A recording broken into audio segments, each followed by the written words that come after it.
العلم هو النور الهادي والمفتاح لكل الخير، من يرد الله به خيرا في الدين يفقهه فيدري. نفهم بالعلم القرآن، بالعلم يزيد الإيمان، وبه يمتاز الإنسان، وبفكر عال وبيان. بسم الله الرحمن الرحيم. الحمد لله رب العالمين والعاقبة للمتقين والصلاة والسلام على سيد الأنبياء والمرسلين سيدنا وحبيبنا وحبيب رب العالمين محمد وعلى آله وأصحابه ومن هدى بهديه إلى يوم الدين. بسم الله الرحمن الرحيم. باب تغليظ الكذب على رسول الله صلى الله عليه وسلم. وبه قال حدثنا أبو بكر بن أبي شيبة قال حدثنا غندر عن شعبة وحدثنا محمد بن المثنى وابن بشار قال حدثنا محمد بن جعفر قال حدثنا شعبة عن منصور عن الربيعي بن حراش أنه سمع علي رضي الله تعالى عنه يخطب قال رسول الله صلى الله عليه وسلم لا تكذبوا علي فإنه من يكذب علي يلج النار. وبه قال حدثني زهير بن حرب قال حدثنا إسماعيل يعني ابن علية عن عبد العزيز بن صهيب عن أنس بن مالك رضي الله تعالى عنه وعنهم أجمعين أنه قال إنه يمنعني أن أحدثكم حديثا كثيرا أن رسول الله صلى الله عليه وسلم قال من تعمد علي كذبا فليتبوأ مقعده من النار. پہلی حدیث باب تغلیظ الکذب علی رسول اللہ صلی اللہ علیہ وسلم کہ سیدنا حضرت علی کرم اللہ وجہہ رضی اللہ عنہ سے منقول تھی، جن میں جو راوی آئے اسے بیان کیا گیا اور فوائد حدیث کو ذکر کیا گیا. اور اسی مفہوم سے ملتی جلتی ایک اور روایت ہے جس کو امام مسلم اپنے استاد زہیر ابن حرب کے حوالے سے نقل کرتے ہیں. وہ فرماتے ہیں حدثنا اسماعیل یعنی ابن علیہ.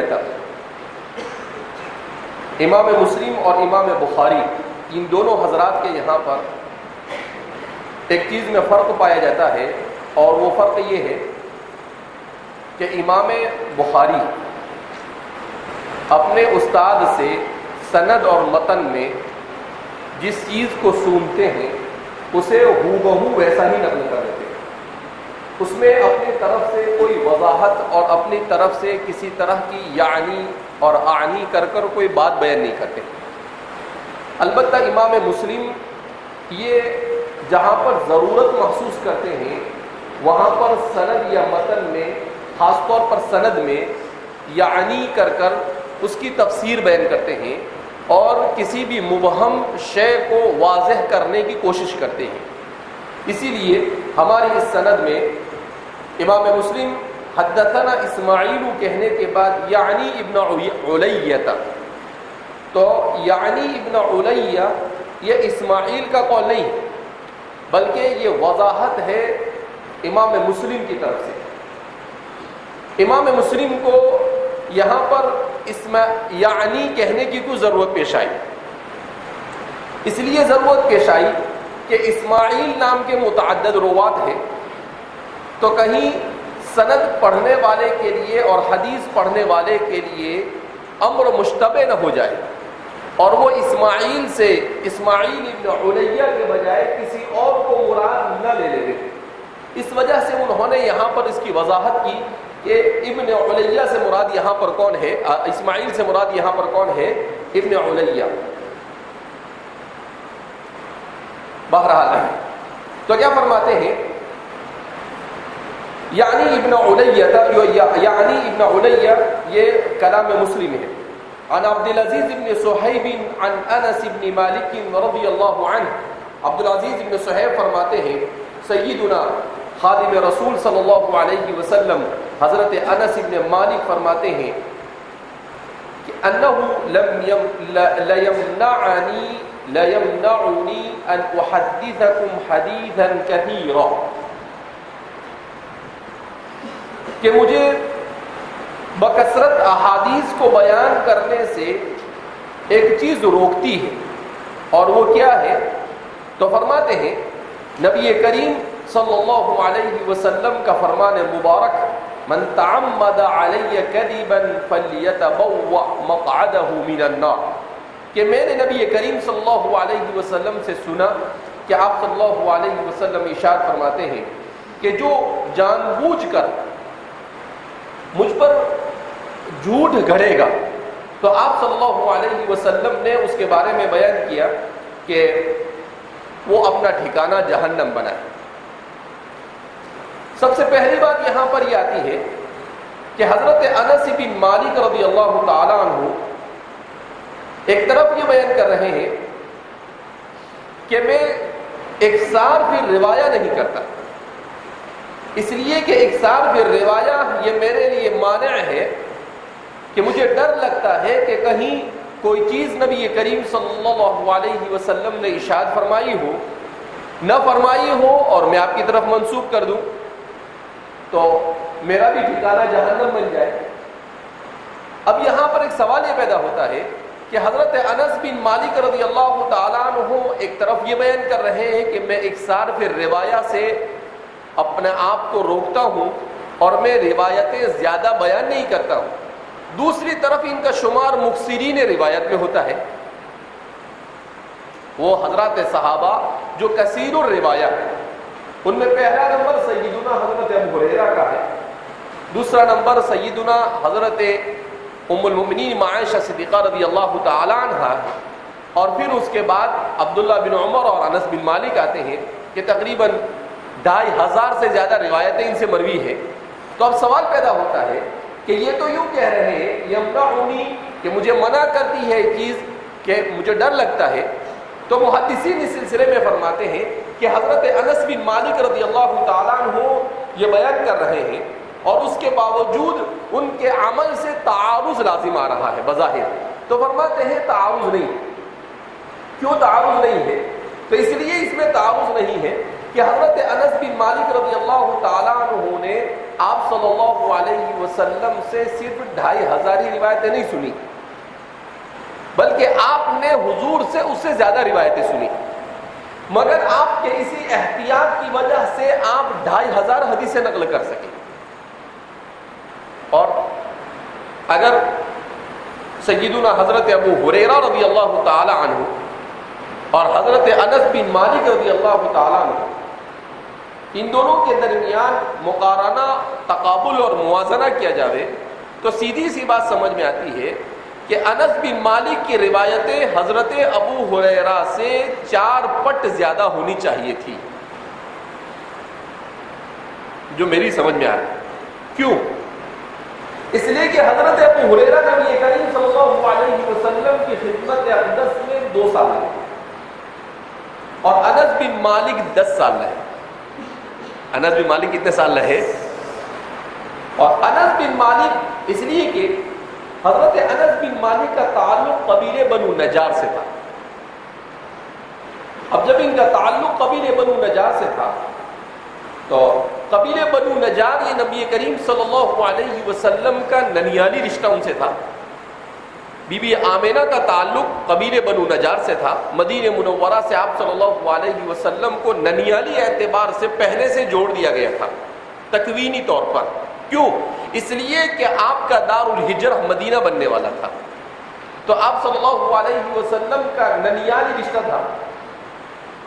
تو اب آپ صلی اللہ علیہ وسلم جب مدینہ منورہ تشریف لائے، فحضر ام سلیم، حضرت انس بن مالک کی والدہ تو ام سلیم نبی کریم صلی اللہ علیہ وسلم کی خدمت میں حاضر ہوئی اور کہنے لگی کہ ماں بھی شیء، میں غریب ہوں، میرے پاس کچھ نہیں ہے، کہ آپ آئے تو چونکہ رشتے میں آپ کی خالہ ہوتی ہوں، اس لیے کہ بی بی آمینہ کے لیے قریبی رشتہ دار ہوتی تھی، بہن ہوتی تھی، وہ چچا زاد، پھوپھی زاد، جو بھی رشتہ بنتا تھا ان سے، تو کہا ہونا یہ چاہیے تھا کہ میں آپ کے استقبال میں آپ کی خدمت میں کوئی چیز پیش کرتی، لیکن فقر اور فاقہ ایسا ہے کہ میں کچھ نہیں پیش کر سکتی، تو میرے ساتھ یہ چھوٹا بچہ ہے۔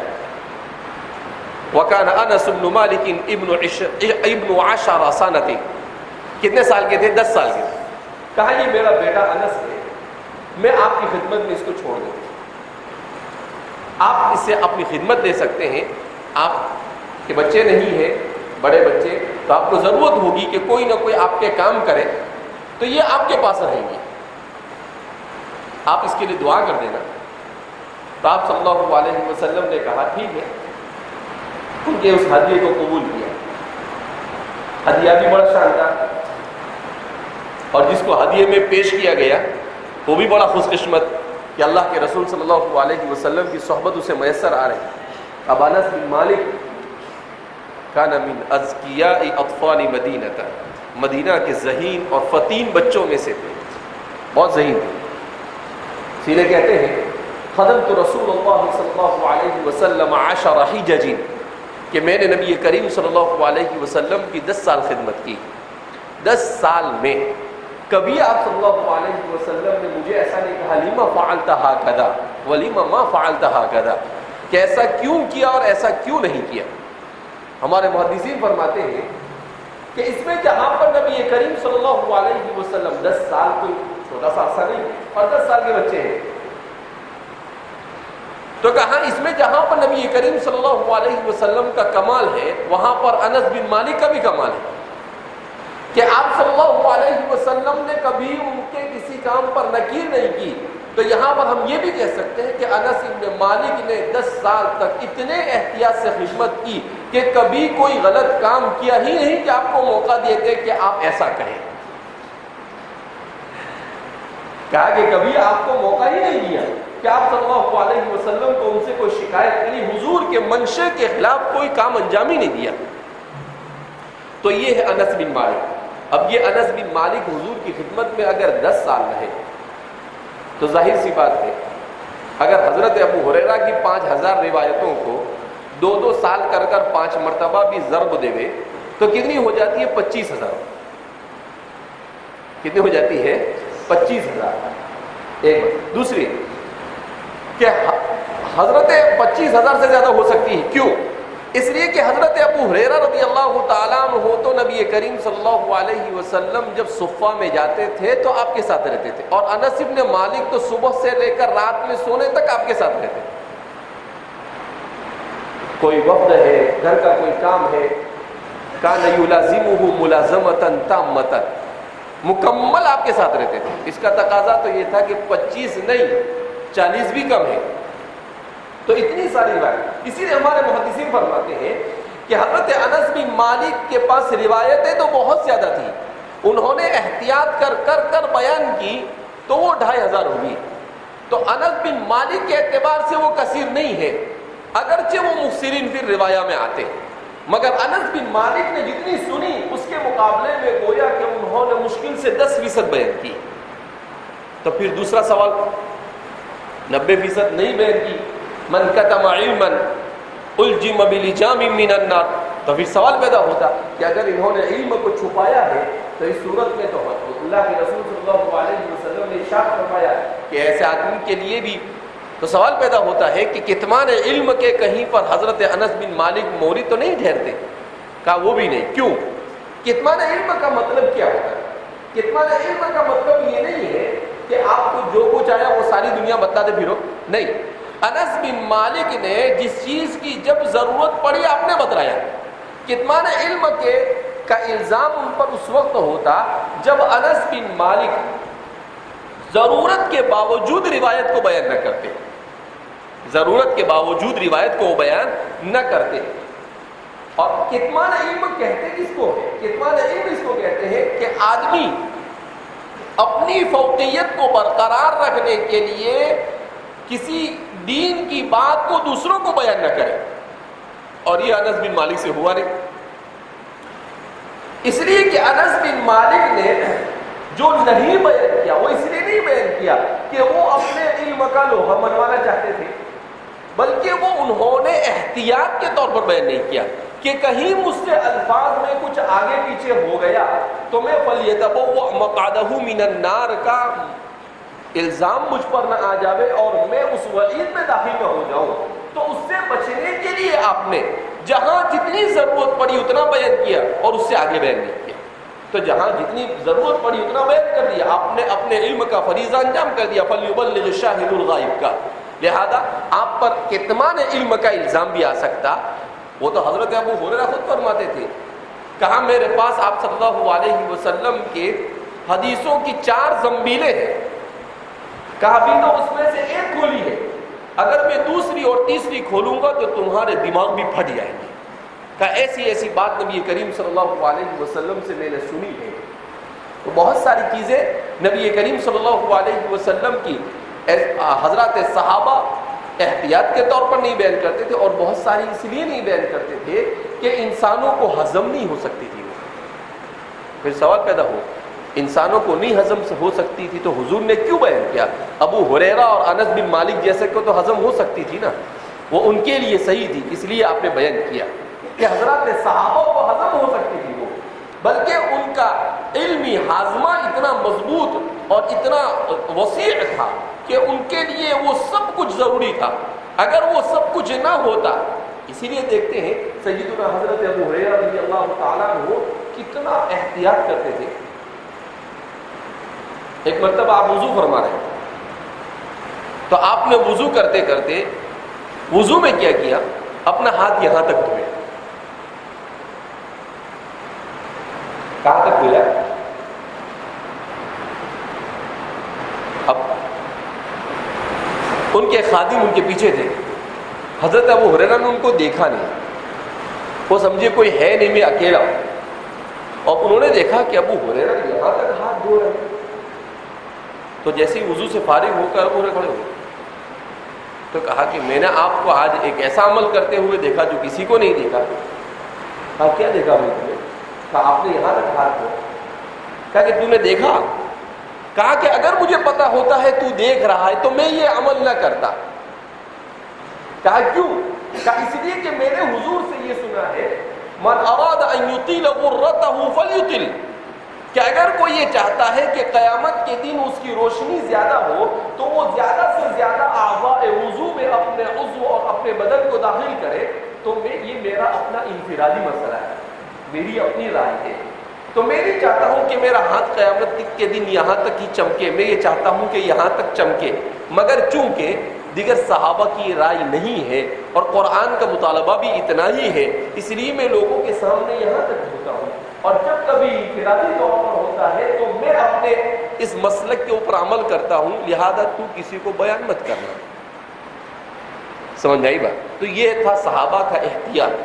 تو وہ تھے ایسے، اللہ نے ان کو علمی ہاضمہ اتنا وسیع اور ان کا علمی ہاضمہ اتنا مضبوط عطا کیا تھا کہ وہ سب کچھ پچا سکتے تھے، لیکن دوسروں کے لیے ممکن نہیں تھا۔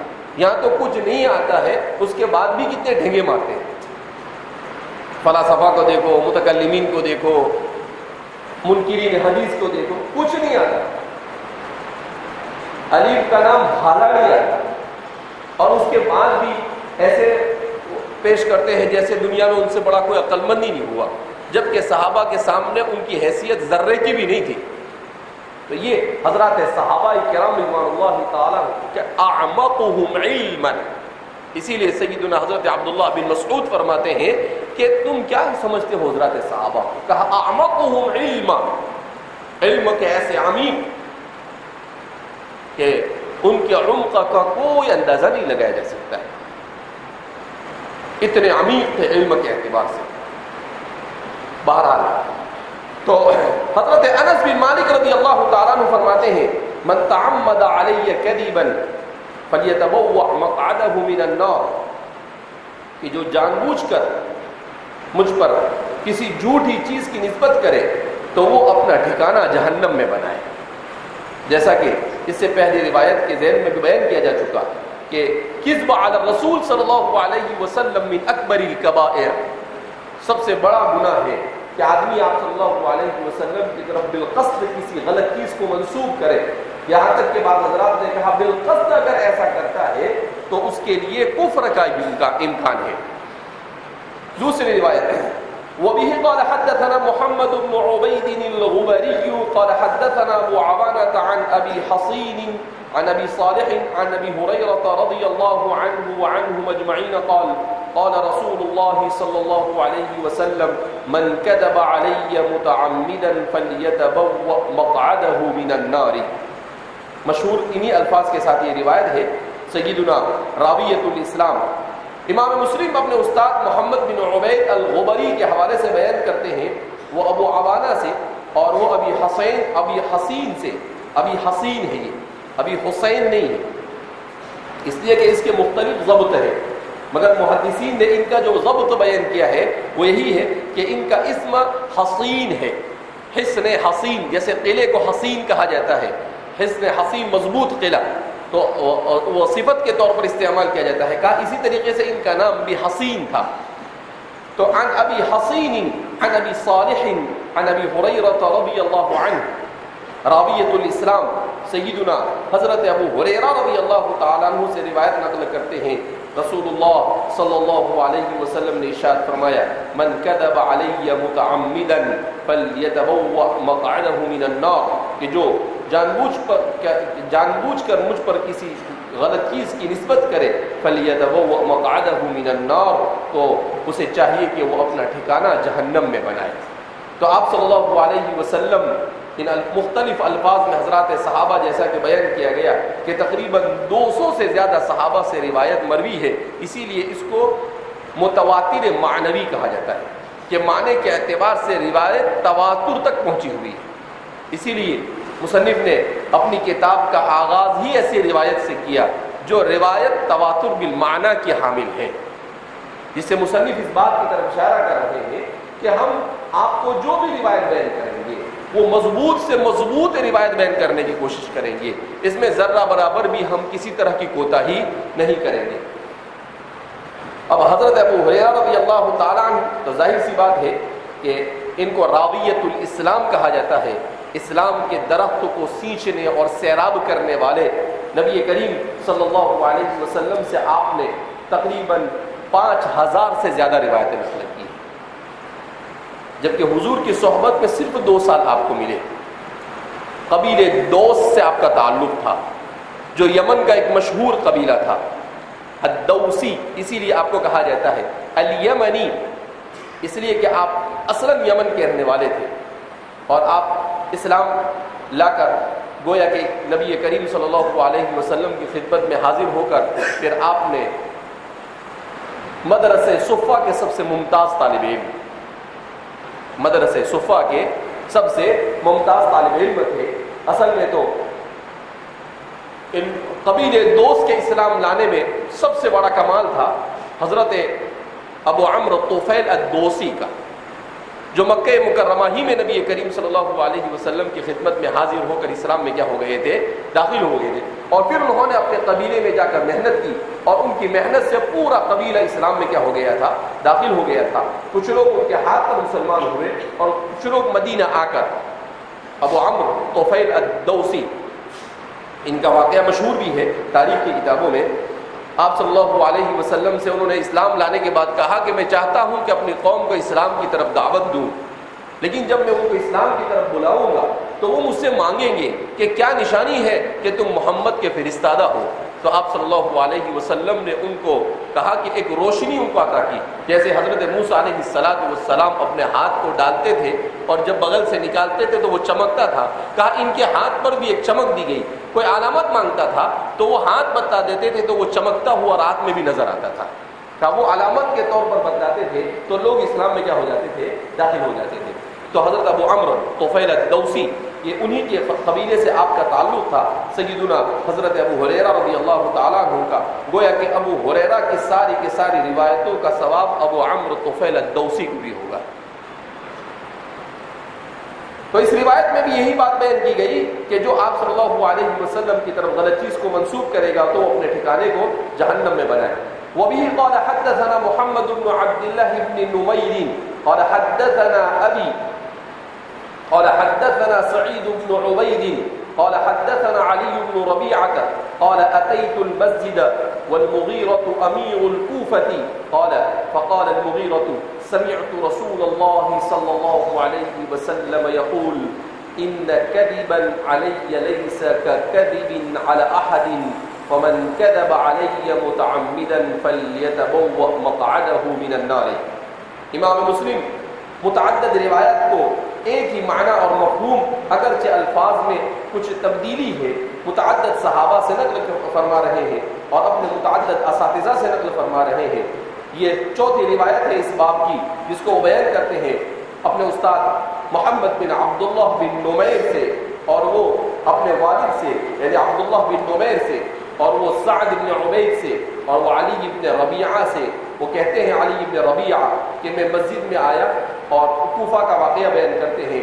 والمغیرۃ امیر الکوفۃ اور حضرت مغیرہ ابن شعبہ رضی اللہ تعالی عنہ یہ من دہات العرب. دور خلافت راشدہ کے بعد 3 لوگوں کو دہات العرب کہا جاتا تھا. ثلاث من دہات العرب, عربوں کے سب سے زیادہ ذہین اور فطین لوگ, جن میں حضرت مغیرہ ابن شعبہ, حضرت امیر معاویہ اور حضرت عمرو بن عاص رضی اللہ تعالی. ان کو دہات العرب کہا جاتا تھا کہ حضرات خلفاء راشدین اور عاشر مبشرہ کے بعد اگر حضرات صحابہ میں سب سے زیادہ فطانت کے کوئی مالک تھے, انتہائی زیرک اور فطین اگر کوئی تھے تو وہ 3 لوگ تھے. انہی میں حضرت مغیرہ بن شعبہ بھی تھے. تو حضرت مغیرہ بن شعبہ چونکہ آپ کو کوفہ کا امیر بنایا گیا تھا تو فرماتے ہیں کہ آپ جس زمانے میں کوفہ کے امیر تھے اس زمانے میں علی بن ربیعہ جو ان کے راوی ہیں وہ بیان کرتے ہیں کہ آپ نے اپنے اس زمانے میں نے ان سے کہتے ہوئے سنا کہ آپ صلی اللہ علیہ وسلم کو یہ فرماتے ہوئے سنا ان کذبا علی لیس ککذب علی احد, کہ میری طرف کسی غلط چیز کو منسوب کرنا یہ کسی دوسرے کی طرف غلط چیز کے منسوب کی طرح کرنے کی طرح نہیں ہے. کیوں؟ اس لیے کہ دوسرا کوئی بات بیان کرے گا تو وہ حجت نہیں بنتا ہے, مگر نبی کریم صلی اللہ علیہ وسلم جو بات بیان کریں گے وہ حجت ہوگی. تو ظاہر سی بات ہے کہ آپ صلی اللہ علیہ وسلم کی طرف کسی چیز کو منسوب کرنا جبکہ وہ حضور نے نہ فرمائی ہو اور آپ صلی اللہ علیہ وسلم کے علاوہ کی طرف منسوب کرنا, دونوں میں بڑا فرق ہے. جس کا قول قابل حجت ہے اس کی طرف منسوب کرنا یہ امر خطیر, بہت خطرناک چیز ہے, اور جس کا قول قابل حجت نہیں اس کی طرف منسوب کرنا اس کے مقابلے میں کم ہے. حالانکہ وہ بھی بہت خطرناک ہے مگر اس کے مقابلے میں کم ہے, کیونکہ اس کا قول حجت نہیں ہے, وہ دلیل بننے کے قابل نہیں ہے. اگر ہے بھی تو اس کی وہ حیثیت نہیں ہے جو نبی کریم صلی اللہ علیہ وسلم کی فرمان مبارک کی ہے. اس لیے حضور نے فرمایا کہ ویسے ہی جھوٹ بہت بڑی چیز ہے, لیکن اگر اس کو میری طرف منسوب کر دیا جاوے اور تو اس صورت میں فرماتے ہیں کہ کریلا وہ بھی نیم چاٹ, کریلا وہ بھی نیم چاٹ. کریلا میٹھا آتا ہے نا, ارے کیسا آتا ہے, کڑوا ہوتا ہے. تو ظاہر سی بات ہے اگر وہ نیم پر چڑھ جائے تو اس کی کڑواہٹ میں 2 بالگی آ جاتی ہے, اضعاف مضاعفہ ہو جاتا ہے, یعنی بہت زیادہ کڑوا ہو جاتا ہے. تو ایسے ہی جھوٹ ایک تو, اور پھر اوپر سے حضور کی طرف اس جھوٹ کی نسبت, تو فرماتے ہیں کہ یہ اپنے اندر, اسی لیے حضور نے فرمایا آگے وعید کے طور پر فمن کذب علی متعمدا, جو شخص میری طرف کسی غلط چیز کو جان بوجھ کر منسوب کرے فلیتبوأ مقعدہ من النار, تو وہ اپنا ٹھکانہ جہنم میں بنائے. وبه قال حدثني علي بن حجر الساعدي قال حدثنا علي بن مسهر قال أخبرنا محمد بن قيس الأسدي عن علي بن ربيعة الأسدي عن المغيرة بن شعبة رضي الله عنه وعنهم أجمعين عن النبي صلى الله عليه وسلم بمثله ولم يذكر إن كذبا علي ليس ككذب على أحد. اپنے دوسرے استاد سے اس روایت کو نقل کر رہے ہیں. یہ مستقل روایت نہیں ہے, یوں سمجھیے کہ اسی پہلی روایت کا تکمیلہ ہے, اس لیے کہ من عادت المسلم, امام مسلم کی عادتوں میں سے ایک عادت یہ ہے کہ اگر روایتوں میں الفاظ کا تفاوت ہو تو پھر وہ اس الفاظ کے تفاوت کی طرف اشارہ کرتے ہیں, الفاظ کے تفاوت کی طرف کیا کرتے ہیں, اشارہ کرتے ہیں. اس میں وہ یہی بیان کر رہے ہیں کہ ایک تو وہ روایت جو مغیرہ سے علی بن ربیعہ نے بیان کی ہے, اور دوسری وہ روایت جو مغیرہ سے علی ابن ربیعہ نے بیان کی ہے. البتہ فرق یہ ہے کہ علی ابن ربیعہ سے سعید ابن عبید بیان کرتے ہیں اور علی ابن ربیعہ سے محمد ابن قیس بیان کرتے ہیں. تو دونوں میں فرق ہے. کہا کیا فرق ہے؟ کہا فرق یہ ہے کہ علی ابن ربیعہ سے جب سعید ابن عبید بیان کرتے ہیں تو وہ ان الفاظ کے ساتھ بیان کرتے ہیں ان کذبا علی لیس ککذب علی احد. جبکہ علی ابن ربیعہ سے جب محمد بن قیس بیان کرتے ہیں تو وہ ان الفاظ کو ذکر نہیں کرتے ہیں. وہ سیدھا بیان کرتے ہیں ان کذبا علی لیس ککذب علی احد کو بیان نہیں کرتے ہیں بلکہ سیدھا بیان کرتے ہیں من کذب علی متعمدا فلیتبوأ مقعدہ من النار. تو کہا کہ ایک راوی نے الفاظ کا اضافہ کیا ہے اور دوسرے راوی کے یہاں پر الفاظ کا اضافہ ملتا نہیں ہے. کہا کہ دونوں طرح سے. اسی لیے امام مسلم کے ایک عادت یہ بھی ہے کہ جب وہ کسی روایت کو فروق روایت کو بیان کرتے ہیں تو اس میں جو زیادہ الفاظ والی ہوتی ہے اسے مقدم ذکر کرتے ہیں اور جس میں الفاظ کی کمی زیادتی ہو اس کو بعد میں بیان کرتے ہیں تاکہ روایت پہلے مکمل سامنے آ جاوے اور پھر اس کے بعد راویوں نے جو کمی زیادتی کی ہے یا تو ان کے سننے کی وجہ سے کمی زیادتی ہوتی ہے اور کبھی کسی الگ مجلس میں اس راوی نے کوئی مختصر اس کو بیان کیا ہے اس کا فرق ہوتا ہے تو اس کے متعدد اسباب ہو سکتے ہیں تو اسے وہ بعد میں بیان کرتے ہیں. تو اسی لیے مکمل روایت کو پہلے ذکر کیا اور پھر فرماتے ہیں کہ ان کذبا علی لیس ککذب علی احد والے الفاظ ایک اور روایت میں جس کو علی ابن ربیعہ سے محمد بن قیس نے بیان کیا ہے یہ الفاظ اس میں پائے جاتے نہیں ہیں. بہرحال تو چونکہ بات تو ایک ہی ہے اسی لیے ہمارے مصنف نے یہاں پر اس بات کو بیان کیا. اس پوری روایت اور اس پورے باب کا خلاصہ یہی تھا کہ مصنف نے ایک مقدمہ قائم کیا اور اس مقدمے میں یہ بتلایا کہ نبی کریم صلی اللہ علیہ وسلم کی طرف بات کو غلط منسوب کرنا یہ کسی صورت میں فقہا اصولیین اور محدثین میں سے کسی کے یہاں پر جائز نہیں. ہمارے یہاں پر دلائل کے باب میں جو لوگ حکم لگاتے ہیں چیزوں کے اوپر بعض حضرات کا کہنا ہے کہ 3 جماعت علماء اور بعض کا کہنا ہے 4. ایک تو حضرات فقہا ان کا کام ہی استنباط اور استخراج احکام من الکتاب والسنہ کتاب و سنت سے احکام کا استخراج اور استنباط. دوسرے حضرات محدثین جن کے یہاں پر فقہ الحدیث چلتی ہے اور تیسرے ہوتے ہیں اصولیین جنہوں نے اصول فقہ کو مدون کیا اور بعض حضرات نے مفسرین کو ان کے ساتھ میں شامل کیا ہے. کہا کہ ان لوگوں کا کام کیا ہے کتاب و سنت سے احکام کا استخراج اور استنباط اور جب یہ سب کسی مسئلے پر متفق ہو جاوے تو پھر وہ حکم بالکل یقینی اور قطعی ہو جاتا ہے.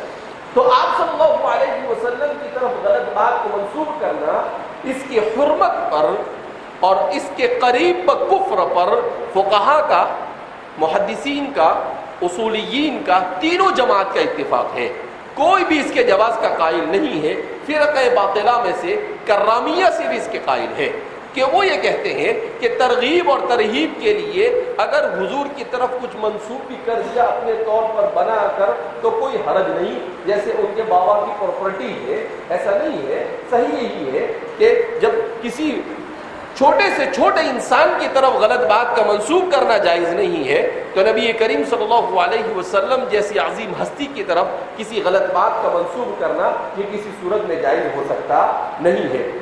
ان کو بیان کرنے کے بعد ایک دوسرا اب تیسرا باب یہاں سے قائم کر رہے ہیں باب النہی عن الحدیث بکل ما سمع. فرماتے ہیں کہ ایک تو یہ کہ آدمی جان بوجھ کر حضور کی طرف غلط بات کو منسوب کرے اور دوسرا آپ صلی اللہ علیہ وسلم کی طرف کسی غلط بات کو تو منسوب نہ کرے مگر جان بوجھ کر ایسا نہ کرے مگر آپ کے کسی بھی بات کو نقل کرنے میں احتیاط سے کام نہ. تو اس لیے امام نووی نے باب قائم کیا ہے روایتوں کا جائزہ لینے کے بعد کہ یہ 4 روایتیں ذکر کی جو دکھتی 5 ہے مگر ہے 4. ان کو ذکر کرنے کے بعد اب جو باب قائم کر رہے ہیں اس باب میں 5ویں روایت کو ذکر کر رہے ہیں اور اس باب میں جو باب قائم کیا وہ یہ ہے کہ باب النہی عن الحدیث بکل ما سمع، کہ ایسا نہیں کہ کچھ بھی سن لیا اور اسے بیان کرنا شروع کر دیا، نہ اس کی جانچ اور نہ اس کی کوئی تحقیق اور کچھ نہیں، اور کہا فلاں نے بیان کیا، آپ نے بھی بیان کرنا کیا کر دیا، شروع کر دیا۔ کہا یہ بے احتیاطی، کہا جان بوجھ کر جہاں حضور کی طرف غلط بات کا منسوخ کرنا جائز نہیں، وہاں اس طرح سے بے احتیاطی بھی جائز نہیں ہے، اسی لیے اس سے محدثین نے منع کیا۔ تو اس سلسلے کی روایتوں کو بیان کر رہے ہیں۔ وَبِهِ قَالَ حَدَّثَنَا عُبَيْدُ اللَّهِ بْنُ مُعَاذٍ الْعَنبَرِيُّ قَالَ حَدَّثَنَا أَبِي أي معاذ العنبري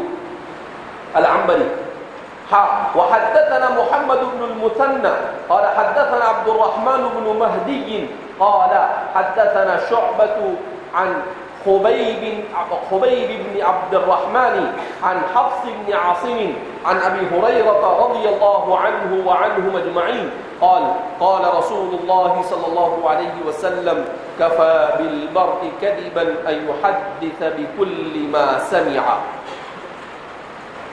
یہ پانچویں روایت بیان کرتے ہیں اپنے استاد عبید اللہ بن معاذ العنبری سے، وہ اپنے والد سے، اور وہ محمد بن المثنى سے، اور وہ عبد الرحمن بن مہدی سے، اور دونوں بیان کرتے ہیں، یعنی معاذ العنبری محمد بن المثنى اور عبد الرحمن بن مہدی، قالا سے ضمیر ان کی طرف لوٹے گی، حدثنا محمد بن المثنى حدثنا عبد الرحمن بن مہدی۔ تو یہ محمد بن المثنى ایک تو بیان کرتے ہیں اور دوسرے عبید اللہ بن معاذ العنبری اپنے والد معاذ العنبری سے بیان کرتے ہیں۔ تو فرماتے ہیں کہ یہ دونوں کہتے ہیں حدثنا شعبۃ، ہم سے کس نے کہا؟ شعبہ نے بیان کیا۔ شعبہ سے شعبۃ بن الحجاج، جن کا تفصیل کے ساتھ مقدمے میں ذکر ہو چکا ہے، عن خبیب بن عبد الرحمن، اور وہ بیان کرتے ہیں خبیب بن عبد الرحمن سے، اور وہ حفص بن عاصم سے، اور وہ راویۃ الاسلام سیدنا حضرت ابو ہریرہ رضی اللہ تعالی عنہ سے، کہ حضور نے ارشاد فرمایا کفا بالمرء کذبا، انسان کے جھوٹے ہونے کے لیے یہی کافی ہے، ان یحدث بکل ما سمع، کہ ہر سنی سنائی بات کو بیان کرنے لگ جائے، ہر سنی سنائی بات کو کیا کرنے لگ جاوے۔ کہا کہ یہ کون سا طریقہ ہوا؟ کہیں سے کسی نے کچھ بھی سنایا اور بیان کرنا کیا کر دیا، شروع کر دیا۔ کہا ایسے تو کباڑا ہو جائے گا۔ انسان کو اس دنیا میں بھیجا ہی اس لیے تاکہ وہ کسی چیز کی حقیقت اور غایت تک پہنچ کر حق اور باطل کو سمجھے۔ تفسیر اور حدیث کا کمبینیشن ہو رہا ہے، دونوں کو جمع کیا جا رہا ہے کہ علم شرعی کا مقصد ہی کیا ہے؟ حق تک رسائی۔ تو کہا کہ حق تک رسائی اتنی آسان بھی نہیں ہے کہ آدمی کچھ بھی سنے اور کچھ بھی بیان کرنا کیا کر دے وے شروع کرے۔ کہا نہیں، آپ کسی سے کوئی بات سنو، فتبینوا ان تصیبوا قوما بجہالۃ فتصبحوا علی ما فعلتم نادمین۔ اسی لیے نبی کریم صلی اللہ علیہ وسلم نے ارشاد فرمایا اوتیت القرآن ومثلہ معہ، مجھے قرآن دیا اور اسی کا مثل بھی مجھے دیا گیا، ای تفسیرہ، یعنی اس کی تفسیر کا علم بھی مجھے عطا کیا گیا۔ تو اگر قرآن کریم کہیں پر بیان کرتا ہے اذا جاءتم بنبأ فتبینوا، تو حضور اسی کو بیان فرما رہے ہیں کفا بالمرء کذبا ان یحدث بکل ما سمع، یہ گویا اس کی تفسیر ہے۔ آپ نے اس کو مزید واضح الفاظ میں کیا کر دیا ہے، بیان کر دیا ہے کہ آدمی کو کسی بھی بات کے سلسلے میں یہ پہلو اختیار کرنا ضروری ہے کہ وہ کسی بھی بات کو سنے تو سننے کے بعد جب تک کہ اس کی تحقیق نہ کر لے وہاں تک کہ اس بات کو آگے بیان نہ کرے۔ ہر چیز کو آگے بیان کرنا یہ درست اور جائز نہیں ہے۔ تو حضور نے فرمایا کہ اگر آدمی بغیر تحقیق کے بعد بیان کرتا ہے، اس کا مطلب یہ ہے کہ وہ آدمی جھوٹا ہے۔ کفا بالمرء کذبا، آدمی کے جھوٹا ہونے کے لیے اتنا ہی کافی۔ اب سوال پیدا ہوگا کیسے جھوٹا ہو گیا؟ اس کی نیت کو تو دخل نہیں ہے اس میں۔ ہر جگہ نیتاں نہیں چلا کرتی۔ کہیں سے کوئی چیز آپ نے خریدی دکان پہ سے، پھر آپ نکل گئے وہاں سے، تو دکان والا آپ کو آواز دے کہ بھیا 15 منٹ سے سر کھپا رہا تھا، قیمت کر رہا تھا، تو کہاں خرید تو لیا مگر نیت نہیں کیا ہے. بولے گا ادھر ہمیں تیرے کو نیت کرنا سکھاتا ہے. تو معاملات میں بھی نیت نہیں چلتی، معاملات کے باب میں نیت نہیں چلتی. کلام ظاہر قضا ہے، معاملہ ہے انسان کے معاملات کے اوپر. تو اسی طریقے سے بات کے بیان کرنے میں بھی کہاں آپ سے یہ نہیں پوچھا جائے گا اچھا آپ نے یہ بیان کیا، آپ کی نیت کیا تھی؟ تو بیچارہ بیان کرنے والا بیان ہی نہیں کر سکتا ہے. تھوڑی دیر میں ایک ادھر سے کھڑا، اچھا ابھی آپ نے بتایا آپ کی نیت کیا ہے. اب وہ اپنی نیت بتاتا رہے کہ آگے اپنی گاڑی چلائے، یعنی آگے اپنی بات بیان کرے. تو کہا نہیں، بات کرنے والے کو پوری تحقیق کے ساتھ بات بیان کرنی. بلا تحقیق کے اگر اس نے بات بیان کی، اگرچہ وہ بات اسے پتا نہیں تھا کہ جھوٹی ہے اس لیے بیان کیا یا سچی ہے اس لیے بیان کیا، کہا اگر وہ سچی ہے پھر بھی جھوٹی. اگر وہ سچی ہے، کیونکہ حضور فرما رہے ہیں کفا بالمرء کذبا ان يحدث بكل ما سمع. تو کہا سچی بات کو بیان کرنا ہے تو وہ بھی تحقیق کر کے بیان کرو، اور جھوٹی کو بیان کرنا ہے تو اس کو بھی تحقیق کے ساتھ بیان کرو، اور بیان کر دو کہ یہ جھوٹی ہے. بیان کر دو کہ یہ کیا ہے، جھوٹی ہے. ہمارے محدثین نے یہی خدمت انجام دی. اگر انہوں نے یہ نہ کیا ہوتا تو ظاہر سی بات ہے میرے اور آپ کے لیے ذخیرے احادیث سے استفادہ کرنا مشکل ہو جائے. انہوں نے پورا احتیاط سے کام کیا، کہا نہیں کہ جو کچھ سنا اس کو الگ ڈب بیان نہیں کرنا ہے، بلکہ اس کو پورا اس کے اوپر تحقیق کرتے ہیں. جیسے سائنسداں یہ مٹی پر محنت کر نلوری کانچ اور پتہ نہیں کیا کیا کیمرے اور کیا کیا استعمال کرتے ہیں، یہ بھی ایسے ہی باریک سے باریک فالٹ کو پکڑنے کی کیا کرتے ہیں، کوشش کرتے ہیں، تاکہ ذرہ برابر. آپ دیکھ رہے ہیں امام مسلم بیان کر رہے ہیں کہ ایک روایت میں مغیرہ ابن شعبہ سے بیان کر رہے ہیں تو اس میں یہ ہے اور دوسری میں یہ نہیں ہے، اس کو بھی بیان کر رہے ہیں کہ فلاں راوی نے اتنا بیان کیا اور فلاں نے اتنا بیان کیا. اب جو لوگ الفاظ کے فرق کو بیان کر سکتے ہیں تو ان لوگوں نے الفاظ کو محفوظ رکھنے کے لیے کتنی محنتیں کی ہوگی. ابھی یہ ایک روایت اوپر بیان کر رہے ہیں اور پھر اسی روایت کے اوپر دوسری اسی روایت کے لیے کم زیادہ کے سلسلے میں تقریباً 5-6 روایتیں بیان کر رہے ہیں ایک ہی روایت، لیکن اس کی وضاحت کے لیے کہ فلاں روایت میں یہ، فلاں روایت میں یہ، فلاں روایت میں یہ، فلاں روایت میں نہیں، فلاں محدث نے یہ کہا، فلاں محدث نے، ابھی اس کا ڈھیر لگا دیں گے مصنف امام مسلم. تو اس لیے ہمارے محدثین، بہرحال محدثین نے احادیث رسول صلی اللہ علیہ وسلم کی حفاظت کے لیے جن اصول و ضوابط کو بیان کیا، مصنف انہی اصول و ضوابط کی طرف اپنے ان ابواب میں اور ان احادیث کو کے اندر کیا کر رہے ہیں، اشارہ کر رہے ہیں.